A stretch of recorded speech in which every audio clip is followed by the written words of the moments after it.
अस्सलाम वालेकुम dear members. आज हम 52 नंबर पे नाज़िल होने वाली सूरा सुनेंगे जो कुरान पाक की मौजूदा तरतीब में 11वें नंबर पे है और जब नाज़िल हुई तो 52 नंबर पे नाज़िल हुई थी और ये सूरह हूद है। बिस्मिल्लाहिर्रहमानिर्रहीम। जिस तरह सूरह यूनस के बाद सूरह हूद मौजूदा तरतीब में है, इसी तरह जब नाज़िल हुई थी तो तब भी ये दोनों सूरतें एक दूसरे के पीछे नाज़िल हुई थी। और जैसे वो हरूफ मक़ातात अलिफ लाम रा से स्टार्ट होती है तो ये सूरह भी हरूफ मक़ातात से स्टार्ट हो रही है, उसी हरूफ मक़ातात से। बिस्मिल्लाहिर्रहमानिर्रहीम। अलिफ लाम रा किताबुन उहकिमत आयातुहु सुम्मा फुसिलत मिन लद्दुन हकीमिन खबीर। और ये किताब जो है जिसकी आयात बड़ी मुहकम और पुख्ता की गई, पहले यानी किताब महफूज पे लोहे महफूज में महफूज की गई और उसके बाद ये आयात नाजिल की जा रही हैं, खोल खोल कर बयान की जा रही हैं उस हकीम और खबीर हिकमत वाले और ख़बर रखने वाले अल्लाह ताला की तरफ से। अल्लाह ताला अपने प्यारे मोहम्मद सल्लल्लाहु अलैहि वसल्लम से फरमा रहे हैं कि इन कफ़ार मक्का से कह दीजिए कि ना इबादत करो इन बुतों की, यकीनन मैं ही तुम्हारे लिए अल्लाह की तरफ से भेजा गया और ख़बरदार करने वाला हूँ और बिशारत देने वाला हूँ। और ए अहले मक्का, बख्शिश चाहो अपने रब से, फिर पलट आओ तुम उसकी तरफ, यानी अल्लाह की तरफ पलट आओ तुम। बेशक कितने सालों से, कितने हजार सालों से तुम्हारे आबा अजदाद तुम लोग बुतों को शरीक ठहराते रहे हो, बुतों की पूजा करते रहे हो, लेकिन वो अल्लाह रब्बुल आलमीन बख्शिश करने वाला है। तो अल्लाह ताला से अगर बख्शिश मांगोगे, सच्चे दिल से अल्लाह की तरफ पलट आओगे, वापस गुनाहों की दलदल से निकल आओगे, तो वो तुम्हें बेहतरीन साज़े ज़िंदगी देगा मुकर्ररा वक्त तक। और हर उस शख्स के लिए जो कि ज़्यादा अच्छे अमाल करेगा तो उसको ज़्यादा अजर मिलेगा। और अगर तुम लोग मुंह फेर दोगे तो फिर अल्लाह ताला मोहम्मद सल्लल्लाहु अलैहि वसल्लम से फरमा रहे हैं कि कह दो इनसे मोहम्मद कि मैं डरता हूँ तुम्हारे हक में एक बहुत होलनाक दिन के अजाब से, और तुम लोगों को अल्लाह ही की तरफ लौट कर जाना है जो हर चीज़ पर कादिर है। अगली आयत में अल्लाह ताला फरमा रहे हैं कि मोहम्मद देखो इन लोगों को कैसे अपने सीने मोड़ लेते हैं कि अल्लाह से हम छुप जाएंगे, कि यानी अल्लाह से छुपने के लिए कि कहें हम अल्लाह की तरफ ना हमें बुला ले मोहम्मद का कुरान, नाउज़ बिल्लाह, और मोहम्मद की बातें हमें जो है वो अल्लाह के करीब ना ले जाएं, इसलिए अल्लाह से छुपने के लिए अपने सीनों को मोड़ के ऐसे छुप के मुंह नीचे करके जैसे बैठते हैं इस तरह। तो अल्लाह ताला अगली आयत में फरमा रहे हैं कि मोहम्मद सल्लल्लाहु अलैहि वसल्लम इनसे कह दीजिए कि जिस तरह ये तो अभी तो इसी तरह मुंह छुपा रहे हैं, ये तो कपड़े पहने हुए ऊपर लिहाफ पे ओढ़ लें और अच्छी तरह अपने आप को लपेट भी लें, तो अल्लाह तो इनके दिल के अंदर से सीनों के भेदों को भी जानता है। अगली आयत अल्लाह ताला कुछ सख्त किस्म की अपने प्यारे मोहम्मद के लिए नाजिल फरमा रहे हैं कि ए मोहम्मद आप इनसे खौफजदा ना हों, डर के मारे आप कुछ वही का कुछ हिस्सा इनसे आपने छोड़ना नहीं है, वही की कुछ आयत आपने कि खौफजदा होके इनसे तो वो छोड़नी नहीं है, छुपानी नहीं है। जो अल्लाह ताला नाजिल फरमा रहे हैं आपने उनको सिर्फ तबलीग करनी है, बाकी उनको वो कबूल करें, उनको पसंद आए और वो आयत उनको सुनाएं जो वो पसंद करें, और कुछ आयत आप उनको ना सुनाएं। तो आपका काम है पूरा, मेरी किताब है इसको पहुंचा देना, आगे से हिदायत देना मेरा काम है और तुम्हारी तरफ। और अल्लाह ताला फरमा रहे हैं कि ए मोहम्मद, जिस तरह वो बातें कर रहे हैं कि ये मोहम्मद पे कोई खजाना क्यों नहीं नाजिल किया गया या कोई फरिश्ता इसके साथ आसमान से क्यों नहीं उतरा, तो इस बात पे आपका सीना तंग ना हो, यानी आपको कोई परेशानी ना हो कि ये बातें जो मक्के वाले कर रहे हैं, तो कि इस बात पे आपको मतलब कोई टेंशन ना हो। मोहम्मद आप तो सिर्फ खबरदार करने वाले हैं और आपका काम सिर्फ इनको खबरदार करना है। अल्लाह ताला फरमा रहे हैं कि क्या ये मक्के के लोग ये कह रहे हैं कि ये किताब मोहम्मद ने नाउज़ बिल्लाह खुद से घड़ ली है। तो अल्लाह ताला फरमा रहे हैं कि इनसे फिर कह दीजिए ए मोहम्मद कि ऐसी 10 सूरतें ज़रा ऐसी घड़ी हुई वो भी सुना दें आपको, वो भी हमें बताएं, दिखा दें, घड़ी घड़ाई 10 सूरतें ले आए कम से कम, और बुला लें जिन जिन माबूदों को मदद के लिए बुलाते हैं उनको भी साथ बुला लें, और फिर ऐसी 10 सूरतें बना के ले आएं ज़रा। अच्छा, इस सूरत में भी 6 अम्बिया अलैहिस्सलाम के थोड़े थोड़े किस्से बयान हुए हैं और हज़रत नूह अलैहिस्सलाम का ज़्यादा किस्सा है। ये वजह है कि पिछली सूरह यूनस में भी हज़रत नूह अलैहिस्सलाम का किस्सा था और फिर रूह मक़ातात भी मिल रहे हैं इन दोनों के स्टार्टिंग वाले। और अगली जो कि सूरत का नाम हज़रत हूद अलैहिस्सलाम पे है, इसलिए हम उनका किस्सा सुन लेते हैं। हम अम्बिया का किस्सा थोड़ा बयान फरमाने के बाद अल्लाह ताला आखिरी जो चंद आयात होती हैं उनमें अल्लाह ताला बयान फरमाते हैं अपने प्यारे हबीब की तस्कीन के लिए कि मोहम्मद आप दिल छोटा ना करें,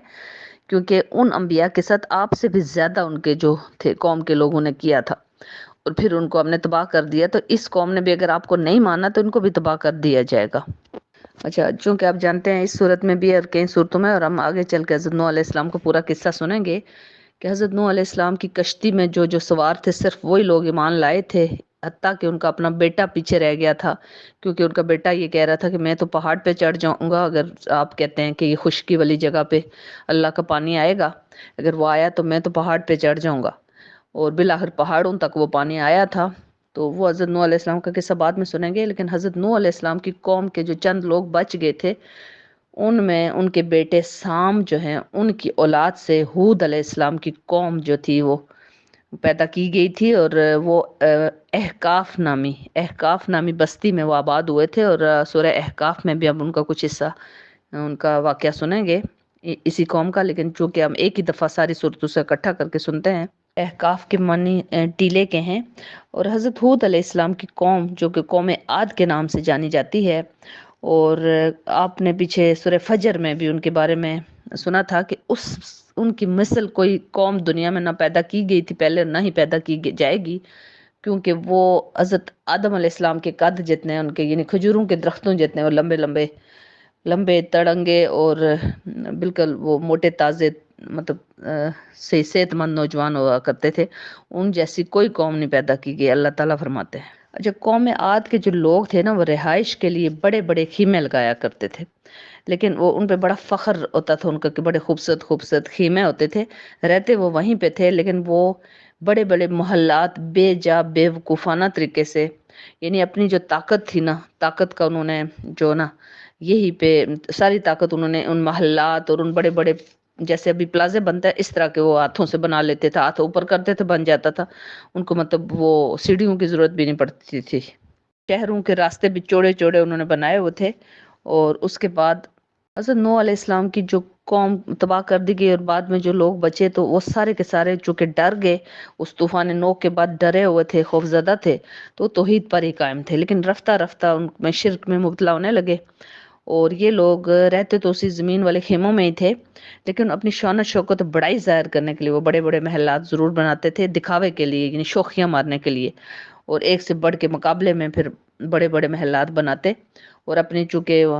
وہاں پہ تو اپنے مال مویشی لے کر محلات میں نہیں لے کے جا سکتے تھے نا، کہ محل گندا ہو جاتا، تو وہ رہتے اسی جگہ پہ تھے،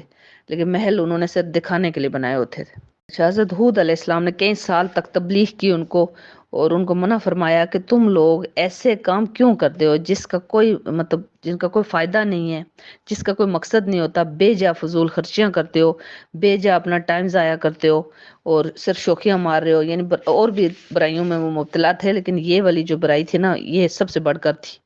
حضرت ہود علیہ السلام نے ان کو اکثر واضح و نصیحت کرتے رہتے تھے کہ تم لوگوں کی یہ جو طاقت ہے نا، اس سے طاقت کا یعنی دکھاوا کرتے ہو، طاقت روب ڈالتے ہو باقی قوموں کے اوپر، اور باقی لوگ جو اتنے خوفزدہ ہوتے ہیں کہ تم لوگوں کے پاس سے وہ دور بھاگتے ہیں، اور اس طاقت کو اچھے کاموں میں صرف کرو، نہ کہ فضول قسم کے کاموں میں صرف کرتے ہو۔ اب اس سورہ میں بھی آپ سنیں گے کہ حضرت ہود علیہ السلام جب ان کو واضح نصیحت کر رہے تھے، تو آگے سے وہ کہتے ہیں کہ ہم تو نہیں چھوڑیں گے اپنی بتوں کے معبودوں کو، ہم بالکل بھی نہیں چھوڑ سکتے، اور آپ جو ہے نا،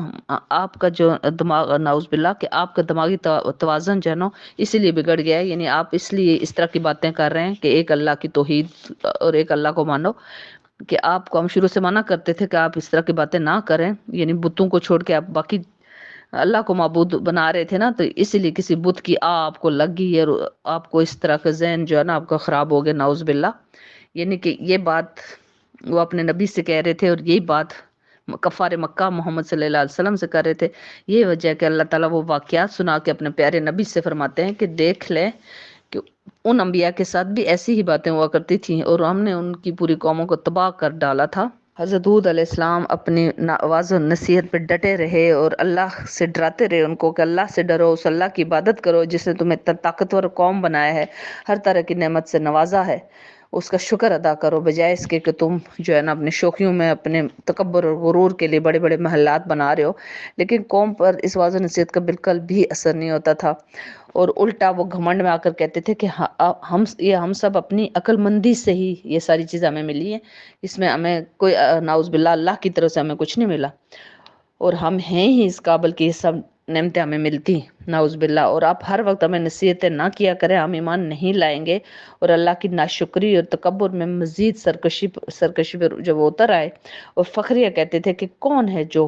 कुव्वत और ताकत में हमसे बढ़कर है, यानी हमारा कोई मुकाबला नहीं कर सकता। और कौम के जो बड़े बड़े सरदार थे हज़रत हूद अलैहिस्सलाम को सताते थे और कहते थे कि हूद तुम तो निरी बेवकूफ़ी की बातें करते हो, कोई अल्लाह है ही नहीं और ना ही तुम पैगंबर हो, यानी जो मक्के वाले आप सल्लल्लाहु अलैहि वसल्लम को कहते थे बिल्कुल वही हज़रत हूद अलैहिस्सलाम की कौम भी उनके कहती थी। और मुसलसल उनको वो फिर भी दावत देते रहे, कौम कौम जो है उनका मजाक उड़ाती रही। और आखिरकार हज़रत हूद अलैहिस्सलाम ने आखिरी बार उनको झंझोड़ा और उनको सामने फिर दावत तौहीद पेश की। और कौम जो है ना वो अब शदीद उनकी गुस्से में आ गई और खुल्लम खुला हज़रत हूद अलैहिस्सलाम को चैलेंज कर दिया कि अगर तुम सच्चे नबी हो हूद तो ले आओ हम पे अजाब। और हज़रत हूद अलैहिस्सलाम ने बिल आखिर फिर अल्लाह ताला से तंग आकर फिर अल्लाह ताला से दुआ फरमाई कि ए अल्लाह, अब आप अपना फैसला सुना दें कि मैंने बहुत कोशिश करके देख ली है और अल्लाह का फैसला हो गया और उस कौम को मजीद मोहलत नहीं दी जाएगी। अल्लाह का अटल जब फैसला हो जाए तो फिर मोहलत नहीं दी जाती। अब अल्लाह ताला का अजाब का जो ना स्टार्ट इस तरह हुआ कि पहले 1 साल तक उनको बारिश बिल्कुल भी नहीं बरसाई गई, अल्लाह की तरफ से रोक दी गई। और अब बगैर बारिश के उनकी ताकत और घमंड जो है ना वो ख़त्म किया गया। उसके बाद अब वो दुआएं करने लगे, अपने बुतों से कर रहे थे, अल्लाह को फिर भी नहीं मान रहे थे, इतने नाफरमान थे कि बुतों से कर रहे थे कि हमें बारिश के लिए कि बारिश हो जाए। बिल आखिर उन्होंने ना एक दिन जब बारिश का एक टुकड़ा देखा आसमान पे तो वो फख्र या तकब्बुर में फिर आ गए कि देखा हमारे बुतों ने हमारी दुआ सुनी और ये देखो बारिश का टुकड़ा आ गया। हूद अलैहिस्सलाम देख लो तुम हूद,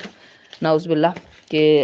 तुम्हारा कोई अल्लाह नहीं है, ये हमारे बुत ही हैं जिन्होंने हमारी दुआ सुनी और बारिश का टुकड़ा हमारे ऊपर ले आए और अभी बारिश बरसे के हम सारे फिर उसी तरह कहत साली से बच जाएंगे और बारिश बरसे के उसी तरह हम खुशहाल हो जाएंगे। बिल आखिर वो बारिश का जो टुकड़ा था वो बरसना शुरू हुआ और शदीद आंधी और गरज चमक और 8 दिन और 7 रातें मुसलसल उनके ऊपर ऐसी बारिश बरसाई गई कि वो बिल्कुल बह गए, वो सारे वो तबाह बर्बाद हो गए, कौम पूरी नीस्त नाबूद हो गई। हज़रत हूद अलैहिस्सलाम और उनके साथ चंद साथियों को जो ईमान लाए थे उनको बचा लिया गया। अभी आप ये सूरह सुन लीजिए। जज़ाकल्लाह।